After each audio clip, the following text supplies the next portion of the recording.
Okay, if you're having the same problem as me and you've just updated your phone to Android 12.2 or something, the latest version, which is today is the 14th of August, you'll know that if you open your DJI Fly app, which is 1.6.9, it says 1.6.8 when you go to the website, but it's actually 1.6.9, you'll notice that the software just shuts down, and it keeps on shutting down. And if you try and uninstall it and reinstall it, doesn't work. If you go to an older app version, which is 1.5.1, I think it was, that I tried, and it keeps on shutting down as well. It doesn't matter what version you use. If you go back to an older one, it doesn't work.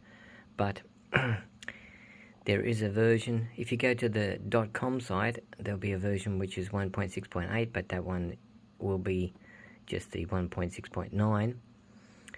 If you install that, it won't work. So you've got to go to a specific link, which is I'll put the link up, which is still a DJI site address. So here, this is just a Brave browser. I've put in download DJI Fly App version 1.6.12, but it's actually 1.601. There you'll see the older version, but the download Android APK file that's there, that button will come up.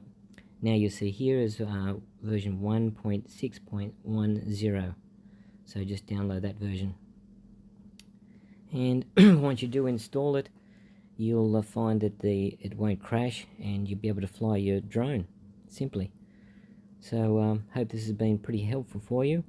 I hope you like my drone there. It's got some stickers around it, which is makes I can see it better in greenery or around bushes or through trees. I can just see my drone exactly, rather than it blend in with the upper sky. If you look up, usually the clouds are grey, and if it's still grey, then you can't see it, but with the orange underneath or up top or around the sides, I can just see my drone.